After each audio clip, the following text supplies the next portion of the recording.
No nii, jätkame siis noortekirjanduse päeva programmi. Tere kõigile, kes on meiega vahepeal siin saalis liitunud ja kes on meiega liitunud siis ekraani vahendusel. Ja ütlen veel kord, et kui vaatate seda klassiga, siis kirjutage otseülekande alla kommentaaridesse, et kust te meid vaatate ja kui palju teid on. Siis teame meie ka, et kelle kõigini me oleme jõudnud. Aga tänase päeva siis viimane plokk on meil pühendatud noorte tõlkekirjandusele. Meil siin Südalinna raamatukogus tegutseb selline noortekirjanduse klubi, kus me iga kuu loeme ühte noorte romaani ja see kuu on selleks siis Jen Bennetti raamat Südame õige kuju. Ja minu kõrval istub mitte küll Jen Bennett, aga istub selle raamatu tõlkija ja minu väga hea kolleeg Liis Konovalov. Tere, Liis! Tere! Ja võib-olla alustuseks küsingi seda, et kuidas see raamat üldse sinu lauale tõlkijana jõudis? No, tavapäraselt on tõlkimisega niimoodi, et mitte tõlkija ise ei otsusta, mida ta tõlkima hakkab, vaid kuskilt talle tuleb mingisugune pakkumine. Ja minuga võttis siis ühendust helikirjastusest Heli Künnapas ja ütles, et tal on nüüd selline noorte romaan pakkuda, et kas ma äkki oleks huvitatud selle tõlkimisest. Ja tavapäraselt mõistlik on natukene enne seda raamatut lugeda, kui annad oma ei või jah sõna. Lugesin mõned lõigud ära ja ma sain kohe algusest peale aru, et see on üks väga hea raamat, mida kindlasti tasub tõlkida. Ja võtsin selle pakkumise vastu. Aga mäletad sa ka seda, mis selle raamatu juures sind kohe köitis? Mulle meeldis see kirjutamisstiil ja keel, see oli selline hästi ladus lugeda ja mulle tundus, et see on ka selline, et seda on lihtne nagu eesti keelde ümber panna, et saab temast nagu täiesti loetava raamatu. Aga võib-olla natukene sellest sinu taustast, et kuidas sa tõlkimiseni jõudsid? See on selline hästi pikk ja käänuline teekond, sest tegelikult hariduselt olen ma hoopistükkis õpetaja. Aga tõlkimine oli mulle selline suur unistus, mis tundus täiesti kättesaamatu, et ma üldse ei kujutanud ette, et kunagi võiksin olla seal tõlkijate nimekirjas esindatud. Kuni mingil hetkel mul oli selline väike paus tööelus ja mõtlesin, et kuhu suunda nüüd edasi minna ja teenisin elatist vabakutselise siis ajakirjanikuna ja korraga vaatasin, et oi näe, Tallinna Ülikoolis kirjalik tõlge ja magistriõppe täiesti olemas ja viisin oma paberid sinna sisse.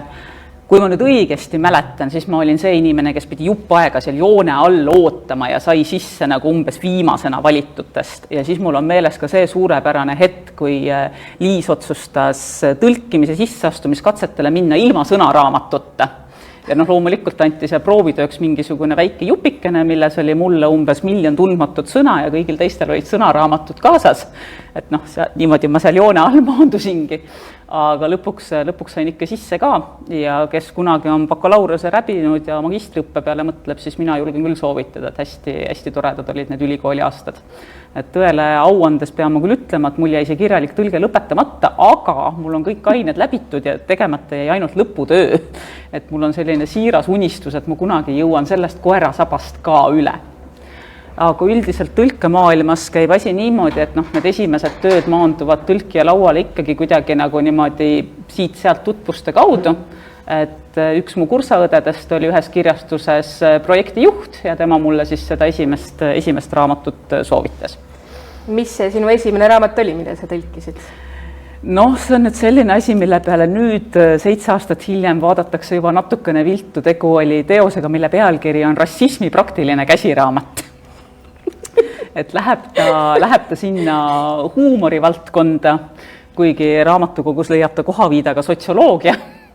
Aga tegelikult oli tegu puhta huumoriga ja mis mulle tegi selle hästi huvitavaks oli see, et esimese poole sellest on tõlkinud tegelikult Liisi Ojamaa.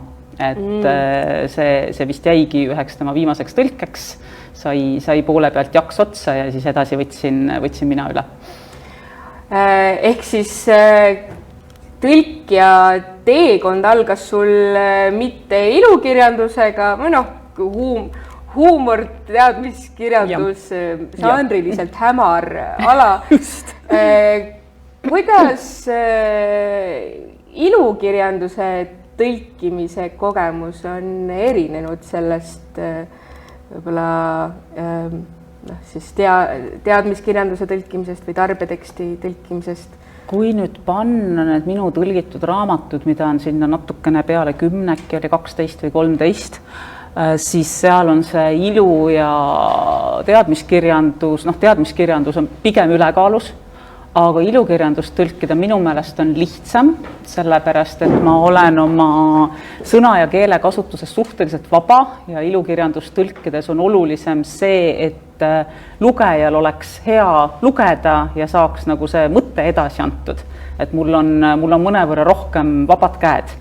Pluss teadmiskirjandusega käib juurde pidev faktikontroll, et kas see eestikeelne termin on õige, mis minu lemmikosa on see, kui eestikeelset terminit pole absoluutselt veel olemas ja siis hakkab see vaene tõlkija erinevate spetsialistidega aru pidama, et kuidas selle asja kohta nüüd öelda võiks. Et ma olen tõlkinud ühe raamatu, kus oli hästi palju juttu erinevatest luureorganisatsioonidest, mis on teema, mis mulle on absoluutselt täiesti võõras ja see, kui palju ma selle kohta interneti otsinguid pidin tegema ja suhtlema nagu mõnede inimestega, kes tunnevad ennast seal nagu rohkem koduselt, see oli ikka päris muljetavaldav töömaht. Et tegelikult jah, kui nagu tunnitasu võtta tõlkimise eest, siis ei teeni praktiliselt midagi, sest enne kui saad ühe lõigu tõlgitud, läheb võib-olla pool päeva infootsingu peale. Väga hea, et me juba jõudsime selleni, et milline see tõlkija tööprotsess on. Selle raamatu puhul muidu, mis mulle tohutult tegelikult meeldis, on see, et huvitav oli siin lugedes kogeda seda, et kuna ma ju tegelikult tunnen sind on ja ka väljaspool seda vestlust, mis meil siin praegu on, siis selles raamatus minu meelest on väga hästi tegelikult kuulda seda sinu häält või kuidagi kogu aeg Liis rääkis minuga, kui ma seda raamatut lugesin, et kas sulle endale tundus ka see, et Bennet kuidagi räägib sinulikult või kuidas see sulle endale tundub? Ma arvan, et mul oligi seda hästi lihtne tõlkida just nimelt sellepärast, et mulle tundub, et minu ja Benneti see huumorisoon ja keelekasutus on natukene sarnane. Et siin raamatus tuli ka ette hästi palju selliseid nagu välja mõeldud sõnu, mida tegelikult päris olemas ei ole. Näiteks ühe koha peal küsitakse siis poisi käest, et kas sa murdvarastasid selle. Et lihtsalt mingisuguseid selliseid omaloomingulisi asju, pluss hästi palju oli huumorit ja sellist üksteise kallal lõõpimist, mis mulle endale on ka nagu väga omane. Et osalt tõesti jah, ilmselt on Bennetiga sarnane, teise koha pealt jälle võib ju öelda, et tegelikult ei ole see väga hea toon, kui tõlkija hääl nagu niimoodi läbi kajab, et ma natukene nagu loodan, et see oli lihtsalt sellepärast, et me üksteist tunneme ja päris võhivõõrastel inimestel ikka ei hakka see Liisi hääl peas rääkima. Et aga Bennet, võib-olla Liis räägibki Benneti häälega? Võib-olla räägin hoopis mina Benneti häälega, jah. Aga juba puudutasimegi natukene seda, et tõlkimise protsessi. Räägi meile natukene sellest, et mis need sammud siis nagu tõlkimisel on, et sinuni jõudis raamat selle kaudu, et pakuti, et kas sa soovid seda tõlkida. No kuidas see siis alguse sai, et kas võtsid esimese lehekülje ja hakkasid niimoodi esimesest lausest otse edasi minema või? Seal oli enne veel üks lünk. Nii. Kõigepealt tuleb kuidagi, see on täiesti müstiline kogemus, kuidagi peab välja arvestama, kui kaua sul umbes võiks selle asja tõlkimiseks kuluda. Et vastavalt sellele pakkuda ka välja mingisugune selline realistlik tähtaeg. Ja selleks oleks mõistlik enne, kui raamat mitte päris läbi lugeda, siis vähemalt natukene nagu sirvida. Minul endal juhtub tihti seda, et ma ei taha raamatut lugeda enne seda, kui ma seda tõlkima hakkan, sest siis on mul tõlkida igav, sest ma juba tean, mis juhtub. Tõlkimisel on hästi suur motivaator minu jaoks see, kui ma ei tea, mis lõpus juhtub ja siis ma tahan ise nagu asjaga kiiresti edasi jõuda. ühesõnaga jah, nagu ikka ma seda raamatut läbi ei lugenud, panin mingisuguse tähtaja ja siis avastasin, et oot, tõlkimise käigus selgus, et see läks nüüd oodatust palju keerulisemaks, sest noh, ma ei tea, paljud siin kohalolijatest on seda nüüd lugenud, eks ole, aga siin tulevad mängu ju skisofreenia, kunstiteadus, graffitit, tänavakunst ja veel umbes mingisugune miljon teemat, sealhulgas aprilloomid, et hästi palju oli jällegi seda terminoloogiat, mida ma pidin kõigepealt kuskilt nagu hankima. Nagu ühesõnaga mingisuguse lepingu saime tehtud, tähtaja saime paika ja siis edasi jah, tuleb otsast peale tegema hakata, et ega seda ei saa teha nagu niimoodi üks pead, üks siit, teine sealt. Ja muidugi, kui otsast peale teed, siis mõnikord juhtub tõlkides ka seda, et alguses tõlgid ühe koha ühtmoodi ära, aga kuskil raamatu lõpus selgub, et sel ajal mõeldi hoopis midagi muud või see oli mingisugune sõnamäng või see oli hoopis mingisugune vihje ja siis sa pead jälle siin kuskil peas nagu, noh, sul peab see koht olemas olema, et oota, nüüd ma pean sinna tagasi minema ja seal ja veel 10 kohas ümber muutma. Et tegelikult tõlkimise puhul nagu kõige keerulisem ongi see järelnoppimine. Et pärast nagu kogu see tekst üle lugeda ja vaadata, kuidas ta nagu tervikuna välja on kukkunud. Ja loomulikult ei lõpe tõlkimine ka sellega, et noh, sa oled nüüd istunud palehigis 6 kuud ära higistanud selle tõlke muude tegemiste kõrvalt, sest mina teen tõlkimist oma põhitöö kõrvalt. Ja siis sa saadad selle faili toimetajale ära. Toimetajatel läheb ka aega, millal nad selle nagu ette võtavad, mõni jõuab selle teksti toimetamiseni võib-olla alles 4 kuu pärast ja siis 4 kuu pärast patsatab su postkasti toimetaja küsimus, et kuule seal lehekülje 65, et miks sa nagu seal sellise tõlkevaliku tegid? Ma ausõna ei mäleta, mis põhjusel ma mingeid valikuid 4 kuud tagasi tegin. Ma ei mäleta sedagi, mida ma eile tegin. Siis tuleb jälle see koht ette võtta, üle lugeda ja siis üritada nagu mingisugusel arutluskäigul kuidagi sabast kinni saada, et miks ma tol hetkel just niimoodi otsustasin. Ja tihti selliste raamatute puhul nagu see siin on, kus on selliseid välja mõeldud sõnamänge ja välja mõeldud sõnasid, tihti on toimetajaga nagu sellist väikest arutelu ka, et kas ikkagi tohib sellist sõna kasutada või peaks ikkagi tõlkima hoopis naamoodi, nii nagu eesti keeles päriselt peab, sest murdvarastamine ometigi ei ole sõna, tuleb selliseid vaidlusi. Kui see protsess on läbi, siis saadab toimetaja tagasi toimetatud faili ja siis tuleb see tõlkija töö kõige nürim osa, sellepärast et iga koma ja iga sidesõna ja iga tähevea juures ja ka sisuliste muudatuste osas pead sa otsustama, et kas sa nüüd võtad selle toimetaja muudatuse vastu ehk aksepteerid või siis sa lükkad selle tagasi, sest sa tahad oma joru edasi ajada. Reeglina ma aksepteerin toimetaja muudatused, aga on ka mingisuguseid kohti, kus ma seda ei tee. Ja kui keegi siit peaks kunagi tahtma tõlkida, siis ma ütlen, et kui toimetaja saadab selle Wordi faili tagasi, siis mitte kunagi jumala eest ei tasu vajutada accept all, sest siis tuleb sellest selline segapuder, et pärast ei saa keegi enam aru, kes kus mis vea tegi ja milline asi siis õige on. Aga on sul mõni näide kohe peast võtta, et kuidas mõni konkreetne asi, mille üle oled toimetajaga vaielnud, et toimetaja tahab üht ja sina tahad teist? Ma ei mäleta, mida ma 5 aastat tagasi tegin. Ei mäleta enam. Aga mul on selline, üks lugu on meeles, mis võib olla täiesti linnalegend, ma pead ei anna, aga kunagi oli Harry Potterit tõlkides arutlelu selle üle, et kuidas me selle tiitli söör nagu tõlgime, et kas tuleb sir, nagu inglise keeles kirjutatakse, või eestipäraselt söör. Ja siis väidetavalt mingisuguses failis keegi oli pannud sellele sööri muudatusele accept, mis tõttu tekkis tegelane Söörius Black. Et veel kord ei tasu vajutada accept all. See on, ma seda linnalegendi ei ole kuulnud. Mulle tundub, et Harry Potteri tõlkimisest vist üldiselt on tegelikult väga palju mingisuguseid linnalegende või nagu mingeid lugusid, aga kui palju sa oled... Aga see pole ju veel kõik. Muidugi. Kui toimetaja on need muudatused siis sisse viinud, sa oled aksepteerinud, siis lõpuks mina nõuan alati välja selle puhta faili, mis on juba käinud nagu korrektori ja kujundaja käest läbi, loen selle veel kord üle ja seal ikkagi juhtub, kuna kujundaja peab seda sättima lehekülje peale niimoodi, et servad oleksid nagu võrdsed ja ilusad, siis teinekord nad tõmbavad kuskilt mingisuguseid ridasid kokku, ajavad laiali ja siis seal tuleb veel selliseid totakaid lapsusi sisse või mingist kohast lõpeb tekst üldse ära, ilma et lehekülje peal oleks, ehk siis lõppkokkuvõttes sa loed seda raamatut 1, 2, 3, 4 või 5 korda. Ja siis lõpuks on sellest nagu täiesti kõri auguni, sa ei taha seda teksti enam mitte kunagi näha, isegi kui see on väga hea raamat, täiesti savi juba, mis sellega tehakse, siis see läheb trükki, sa saad lõpuks oma autori eksemplari kätte ja nagu suhteliselt 10 korral 10 on juhtunud nii, et ma saan oma autori eksemplari kätte, ma teen selle suvalisest kohast lahti ja esimene asi, mis mulle silma kargab, on mingi ääretult rumal viga.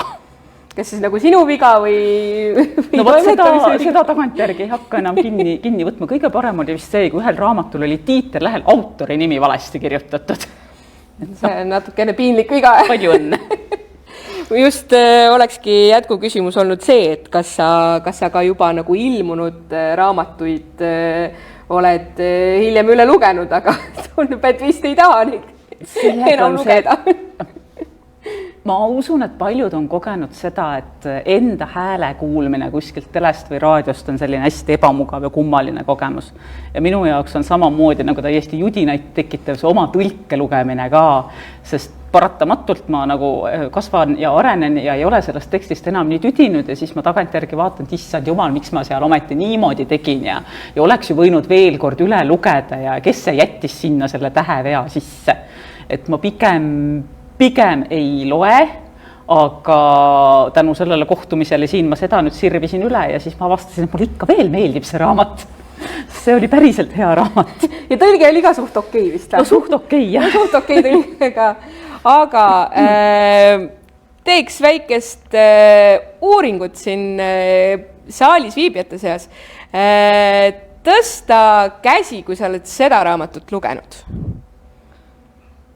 Mõned on, mõned ei ole, aga üldiselt kasutame ära võimalust, et meil on siin noored inimesed, kes loevad raamatuid.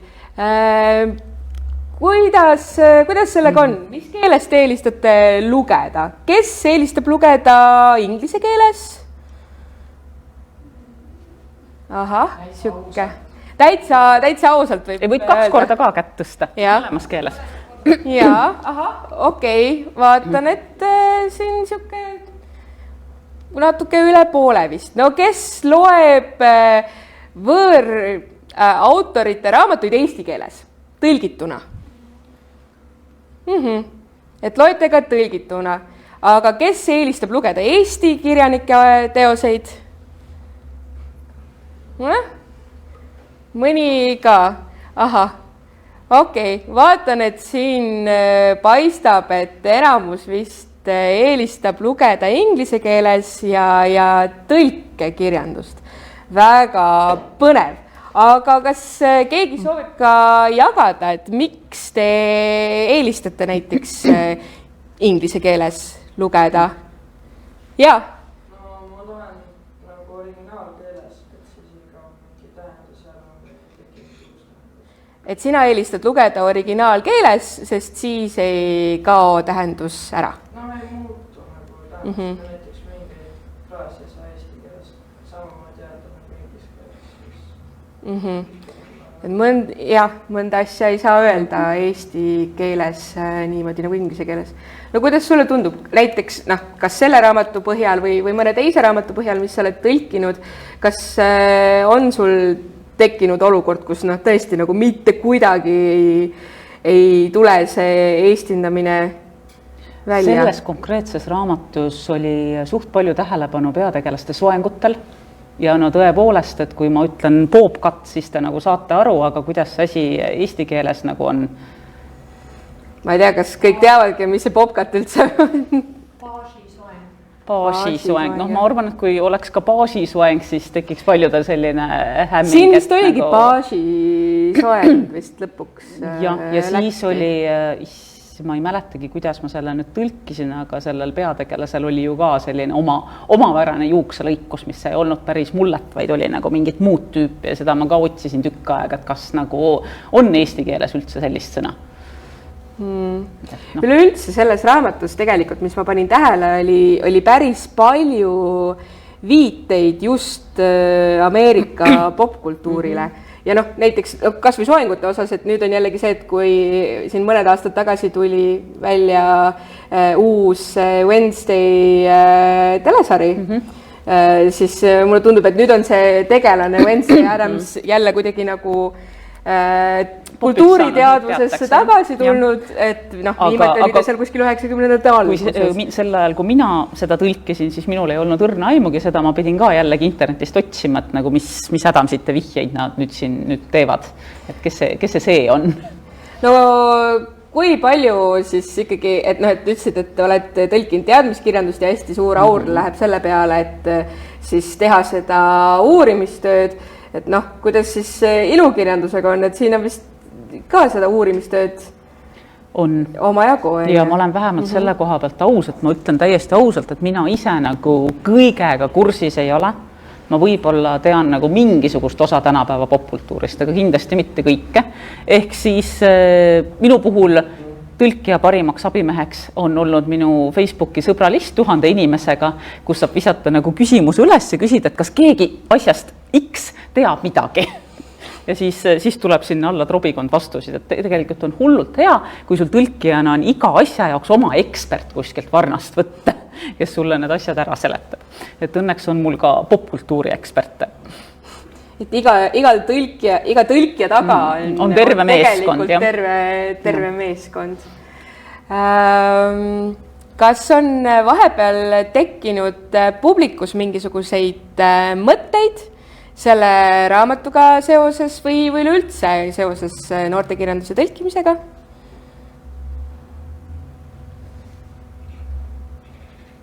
Ei ole vahepeal mõtteid? Ma kõigepealt küsiks, kes luges, kas meeldis? Võite täitsa ausalt öelda, jaa.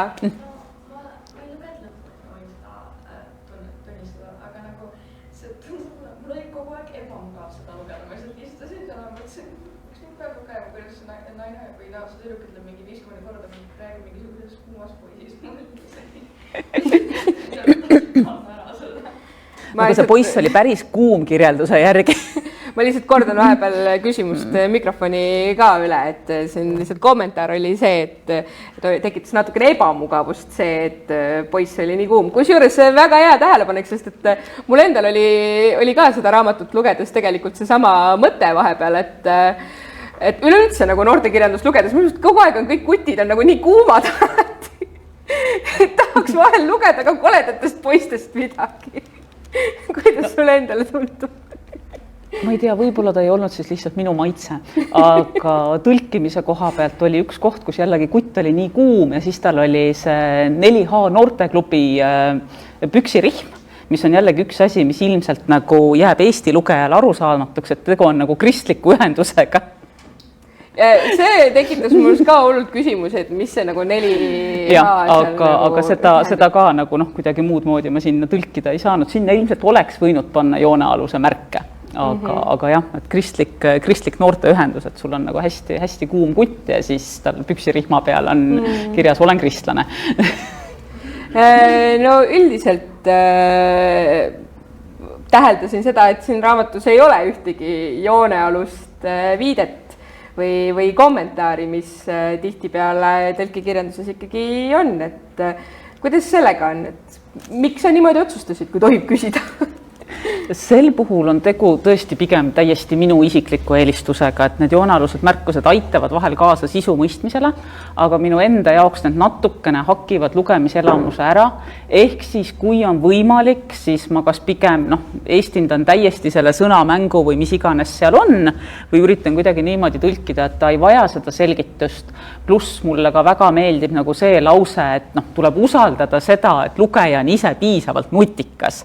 Et kui ta nagu ikkagi ikkagi ei tea, kes on George Bush, on ju, et noh, selle asemel, et kirjutada sinna joonealune, kes ta oli, ta suudab selle ise välja uurida, kui talle nagu sisu jääks muidu arusaamatuks, et mina pigem eelistan neid mitte kasutada. Aga ma olen ka näinud selliseid raamatuid, kus noh, joonealuseid on 2/3 raamatu sisust ja ka selliseid joonealuseid, kus tõlkija on autoriga vaidlema läinud ja kirjutanud sinna alla, et noh, minu meelest siinkohal autor eksib, see võis hoopis nii olla. Ma ei tea, mul ei tule endal praegu ühtegi sellist head näidet selle kohta meelde, kus oleks hästi palju olnud. Siin ilmselt ei ole või on siin keegi, kes on lugenud kultusraamatut Sveiki seiklustest. Sealt pärineb üks kõige kuulsamatest tõlkenaljadest, kus lihtsalt joonealusena on kirjas, et tõlkimatu sõim serbo-horvaadi keeles. Kuna ma käisin just Horvaatias sealsete sõprade juures ja noh, üks neist oli ka Serbiast, siis ma palusin neil selle serbo-horvaadi keele ära tõlkida ja noh, tegelikult oli see täiesti tõlgitav sõim. Lihtsalt mingid põhjusel oli see otsustatud jätta tõlkimata. Oli lihtsalt nii inetu, et võib-olla jah, ma kõva häälega seda välja ei ütleksin praegu. Siis pärast vestluse lõppu võite Liisi käest küsida, mis see sõim oli. Meil on vahepeal siin veel liitunud inimesed. Kas on tekkinud mõni küsimus või mõte, mida tahaks jagada? Kas te olete millalgi pidanud tõlkima raamatut, mis teile ei meeldi ka? Ja oli üks raamat, mille puhul ma nagu poole peal olin nagu täiesti ahastuses ja mõtlesin, et miks, jumala eest, miks ma selle vastu võtsin. Aga see ei olnud ilukirjandus, see oli teadmiskirjandus, mis lihtsalt ei ühtinud nagu minu põhimõtetega. Aga noh, ongi see, et enne millelegi jah-sõna ütlemist tuleb alati teha põhjalik taustauuring ja tegelikult on ka täiesti okei poole pealt öelda, et noh, minu meelest see sisu ei ole adekvaatne, mina ei ole nõus nagu ennast sellega siduma. Aga noh, Benneti puhul mu seda tunnet ei tekkinud, välja arvatud ühes kohas. Ma pean rääkima teisest raamatust, Tähtedest võlutud. Noh, umbes sama cringe kui see, peategelane on kuum kutt, eks ole. Ainult, et nemad lähevad sõpradega klämpima. Jälle üks sõna, mida ma eesti keelde ei suutnud tõlkida. Kuidas on klämping eesti keeles? Ütle mulle, palun. Mis see on üldse? Noh, see on nagu selline matkamise viis, et sa põhimõtteliselt lähed ja ööbid nagu metsas, aga sul on seal nagu see suur telk, kus on küttekeha sees ja sul on pehmed voodid ja vaibad ja madratsid, et noh, sa nagu natukene nagu matkad, aga tegelikult ei matka ka. Matkad kõigi mugavustega? Jah, no ühesõnaga, läksid matkama kõigi mugavustega, suutsid omavahel tülli pöörata niimoodi, et 2 tükki jäid sinna metsa lõksu ja pidid sealt siis omapäi matkates koju tagasi jõudma. Ja selleks, et sisu oleks põneva, siis nad matkasid läbi koobastikku ja siis seal koobastikus korraga tüdrukut miski hammustas ja see oli madu ja minul on väga-väga tõsine maafoobia. Ma ei suuda isegi nagu lastele mänguasjaks mõeldud kummimadusid kätte võtta ja samuti ei suuda ma nagu vaadata madude pilte ega dokfilme. Ja siis ma pidin tõlkima 2 lehekülge detailset kirjeldust sellest, kuidas seda mao kaela kangutati, et ta lõuad lahti teeks ja siis kuidas pärast sealt verd jooksis ja madu tuli ometigi ellu jätta, sest ta oli nunnu ja siis mul oli küll siuke tunne, et kuulge, ei, las keegi teine tõlgib selle peatüki, palun. Aga ma sain selle tehtud ja see kirjeldus oli nüüd täna üle lugedes täpselt sama kohutav, kui see oli tõlkides. Raamat ise on väga hea. Et selline, on sul mõni selline lugu rääkida tõlkimisest, kus sa oled leiutanud midagi sellist, mille üle sa oled tohutult uhke või lahendanud ära mingisuguse sellise keerulise tõlkesituatsiooni, mis pärast nagu tekitab siukse, kui hea tunde. Neid on olnud, aga jällegi mul ei ole mälu selle kohast. Kõige keerulisem on minu jaoks olnud see sõna on akronüümid, on ju, et kus on nagu mingisuguse algustähtedest pandud kokku sõna ja seda kasutatakse hästi palju eneseabiraamatutes, et noh, mingisugusele tehnikale mõeldakse mingisugune siuke meeldejääv nimi. No, ainuke näide, mis mul praegu meelde tuleb, on inglise keeles, ehk siis kui mingisugust ettekannet teha, siis tasub mõelda sõnale kiss, ehk siis keep it simple stupid. On ju?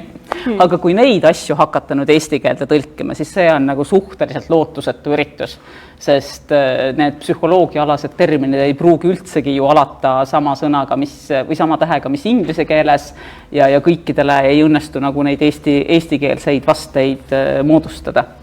Et ma mäletan, et ühes raamatus selline asi oli, mille tõlkimise üle ma olin väga-väga uhke. Ma kahjuks absoluutselt ei mäleta, mis see oli, aga oli. Aga on sul praegu midagi tõlkijana laual? Laual veel ei ole. On selline peaaegu kindel jah-sõna öeldud, aga lepingut ma pole veel allkirjastatud. Tuleb Gail Formani, mis see pealkiri nüüd oli, Not Nothing eesti keelde, mis ka mulle tundus esmapilgul lugedes väga-väga põnev, aga ma tean juba ette, et see saab olema ka suhteliselt keeruline, sest seal on tegu ühe holokausti ohvri mälestustega, mis tähendab suhteliselt palju ilmselt mingisugust kindlat juudi temaatikat ja terminoloogiat, millega ma ei ole väga kursis. Nii et otsin eksperti endale kõrvale Facebooki sõbralistist. Mis on võib-olla kõige põnevamad teadmised, mis sa oled üles korjanud selle tõlkimise jaoks siis taustatöö tegemise käigus? See sama tähtedest võlutud, kui te kunagi lähete matkama ja teid hammustab madu ja ta ei ole nõus oma lõugu lahti tegema su sääre ümbert, siis tasub talle natukene suhu valada käte desinfitseerijat. Sest kange alkoholi peale neil tekib mingisugune okserefleks ja siis nad lasevad oma lõuad lahti, nii et palun, lugege noortekirjandust, aitab ellu jääda. Kas on nüüd vahepeal tekkinud mõni mõte või küsimus? Jaa? Kui kaua sul läks aega seda raamatut tõlkimisega? Ma nii puusalt tulistan ja ütlen, et 3 kuud, aga see oli nüüd ilma selle järeltoimetamiseta. Et see tuleb pärast sinna veel lisaks. Et neid tähtaegu, tähtaja saad leppida ise kirjastusega kokku ja need varieeruvad täiesti 3 nädalast mitme aastani.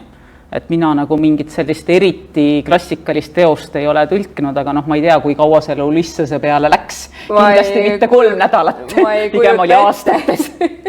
Ma ei kujuta ette, et kui palju see võis aega võtta. Jah, Marcel Prousti, eks ole, raamatud, et jah, see tähtaeg täiesti varieerub ja sõltub ka sellest, kas teha tõlkimist muu töö kõrvalt nagu mina või siis põhitöö kohaga, et ilmselt kui ma teeks seda 8 tundi päevas, milleks ma arvan, normaalne inimene ei ole suuteline, siis läheks kiiremini, aga kuna ma käin ikkagi siin teid lõbustamas suhteliselt iga päev, siis tõlkimiseks jäävad ainult hommikud, nädalavahetused, õhtud. Aga tundub, et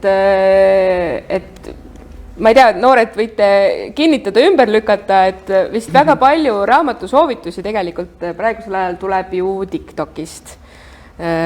Noogutatakse, olen õigel teel, yes. Veel ei ole noorsooga side kadunud. Aga üldiselt nagu, et TikTok, sotsiaalmeedia, et need trendid ju liiguvad väga kiiresti. Kas tõlkijana sa oled ka nagu tajunud seda survet, et sotsiaalmeedia nagu populaarsuse kasvuga ja just nagu see, et mingi raamatuteemaline sisu, et see kuidagi survestaks, et tõlgi nüüd nagu kiiremini on ja et meil on vaja kiiremini see raamat välja saada, enne kui ta on juba ammu unustatud. Provokatiivne küsimus natukene. No ma just hakkasin mõtlema, et tegelikult pigem jääb see mingisuguse raamatu eesti keelde tõlkimine nagu nii kaugele sellest ilmumise tähtajast, et ei ole enam nagu vahet. Või siis tehakse üsna tihti nüüd ka selliseid projekte, et tõlgitakse seda siis nii-öelda nagu koos, et ta kõikides keeltes ilmuks samal ajal. Et juba on nagu mitmete riikidega need lepingud sõlmitud ja siis tõlkijad ja toimetajad üritavad ajastada niimoodi, et see tõlge tuleks nagu välja ühel ajal. Praegu ma just vaatasin Südame õige kuju, tõlge tuli välja 2020, originaalis ilmus 2015. Nii et ma arvan, et TikTokis aastal 2015 oleks ta ammu juba oma populaarsuse kaotanud, enne kui ta üldse eesti keelde sai. ma just praegu vaatan, et selle uue näljamängude raamatuga vist on selline mudel, et ta nüüd peaks inglise keeles olema juba ilmunud ja eesti keeles siis peaks nüüd lähipäevil tegelikult juba ilmuma. Sõlmitakse need lepingud pikalt ette ära. Siis on võib-olla lootust, et saab lugeda populaarseid raamatuid juba nagu oma keeles. Mul endal vahepeal, kui ma tõlkisin hästi palju ja lugesin hästi vähe, siis ma sain aru, et mu enda lauseehitus on ka muutunud juba ingliskeelseks, et ma ei oskagi enam eesti keeles lauset moodustada. Ja siis ma võtsin endale eesmärgiks nagu edaspidi lugeda kas pigem eesti autoreid või siis väga head tõlkekirjandust, et loodetavasti ma olen nüüd oma eesti keele oskuse praeguseks tagasi saanud, sest ongi tagantjärele sa nagu näed neid vigu, et kui ma praegu neid siin sirvin, siis ma näen ka, et ikka nagu see inglise keel lipsab sisse sinna lauseehitusse, kuigi üritad seda vältida nii palju kui võimalik. Mul endal oli huvitav kogemus sellega, et ma elasin mõnda aega Saksamaal ja enda meelest saksa keelt üldse nii hästi ei oska. Aga mu ema ükskord telefonis ütles mulle, et ma ei saa üldse aru, sa nagu räägid eesti keeles, aga sa räägid eesti keeles nagu sakslane. Ja mul oli ka nagu mis mõttes, aga ma enda meelest ei oska üldse saksa keelt piisavalt hästi. Aga jääb külge. Aga on sul tõlkjana ka mingeid selliseid eeskujusid, kellele sa alt üles vaatad või kolleegina võib-olla tunnustad, et on sul selliseid eeskujusid? Ma pean tunnustama meie kolleegi. Meil töötab siin ka Maarja Jaanis, kes tõlgib jaapani keelest ja võt jaapani keel on selline keel, et ma ei kujutaks küll ette sellest keelest tõlkimist. Et mina tõlgin inglise keelest ja mulle tundub, et see inglise keelest tõlkijad ongi nii-öelda selle toiduahela madalamas otsas, sest kõiki ometigi oskavad inglise keelt. Palju keerulisem on leida kedagi, kes tõlgiks rootsi või prantsuse või ma ei tea, flaami keelest. Et selles mõttes ma arvan, kõige suurem aukartus on nende ees, kes on valinud mingisuguse eriti haruldase keele, selle endale selgeks teinud ja suudavad tõlkida näiteks heebrea keelest. Täielik müstika minu jaoks. Võib-olla siis ongi üleskutse, et õppige keeli ja siis saate ka tõlkida eesti keelde midagi sellist eksootilisemat. Kas on vahepeal veel mõni mõte? Küsimus? Jaa. Et kas sul on olnud ka nagu enda kaasõnum, mida sa ei ole võimeline tõlkima või laused? Absoluutselt. Täiesti on. Näiteks see sama, mida me oleme täna korduvalt kasutanud, cringe eesti keeles. Palun. See raamat oli nii cringe. Mina ütlen kringel lihtsalt. Ma ei tea, kas kellelgi on mingi hea tõlke vaste pakkuda, et mis on cringe.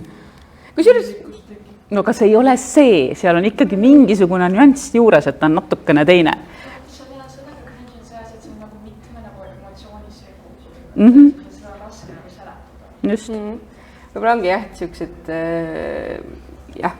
mitme emotsiooni segud või sellised nagu komplekssemad, sest inimkogemus kahjuks ei ole väga lihtne, eks ole. Need on ikka siuke... Ja paljud asjad on ka sellised, et inglise keeles on üks sõna, on ju, ja siis eesti keeles tuleb see öelda pika lausega, et kui sul on crush, eks ole, eesti keeles keegi meeldis mulle, olin nagu natukene armunud.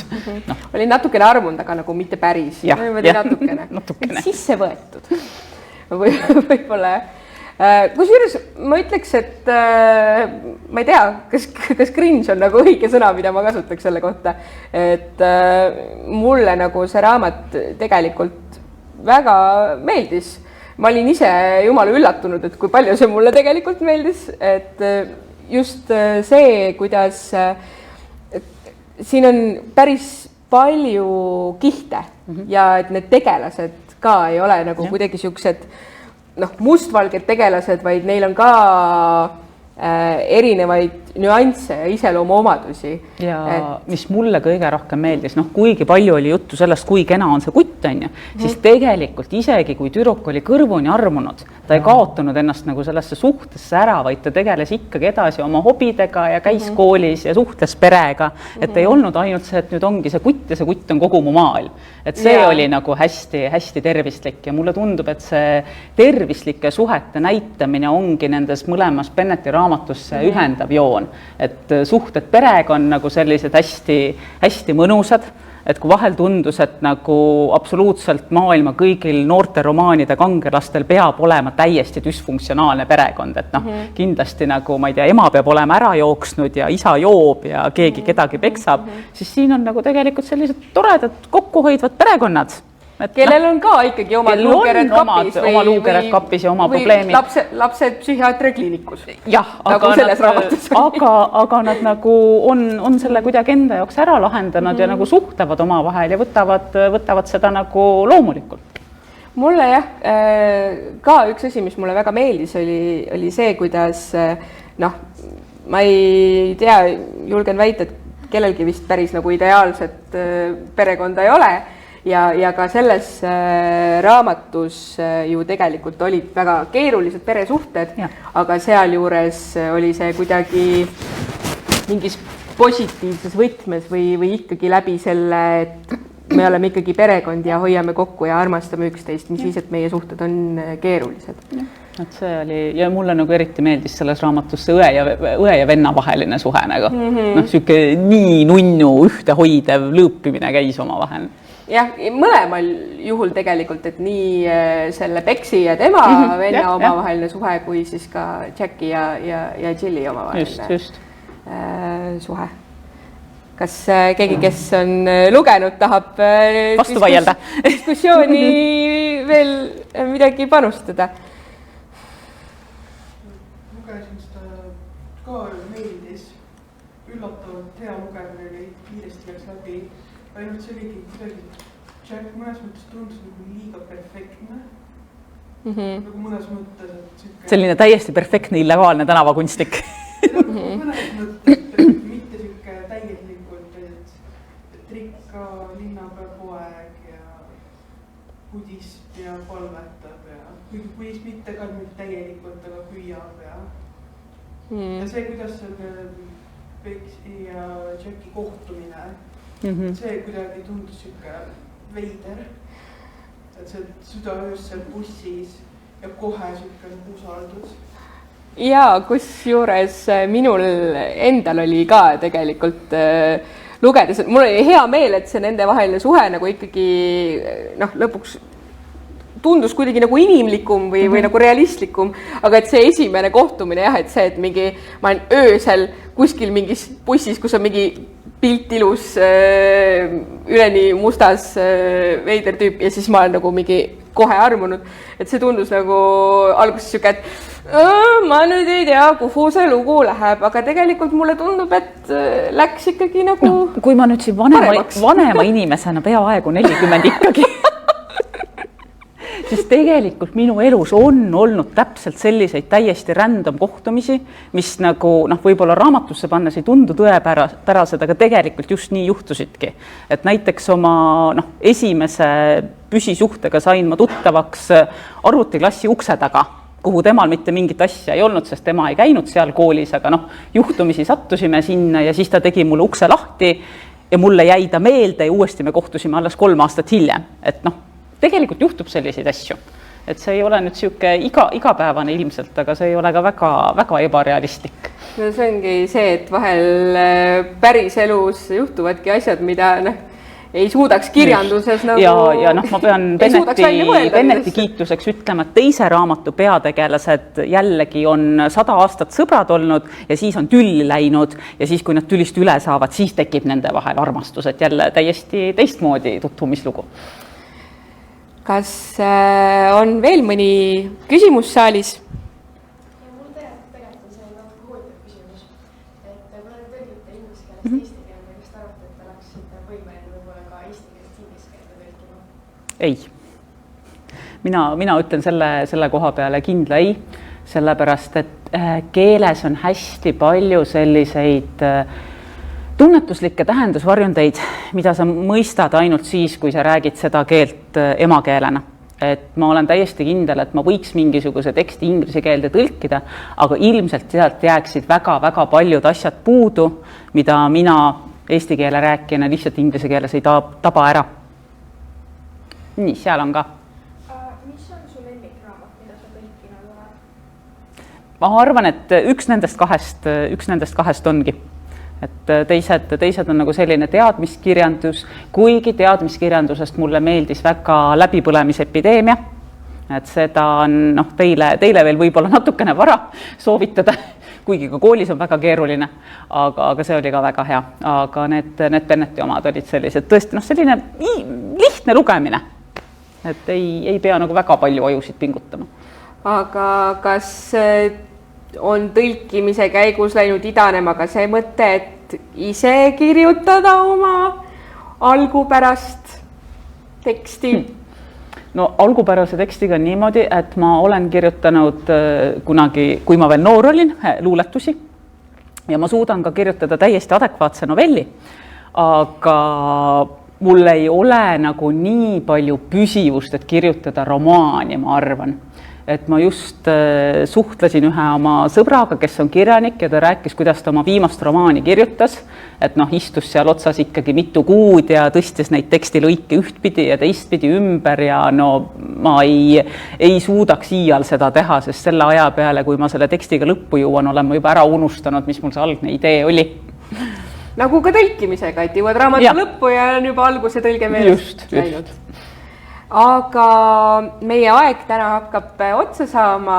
Küsin sinult ka, sest et kedagi ma siit toolist püsti ei lase enne, kui ei ole raamatu soovitusi saanud. Nii et palun, Liis, mida sa soovitad meil lugeda? Aitäh, et sa küsisid täpselt selle küsimuse, mis mul pea täiesti tühjaks võtab.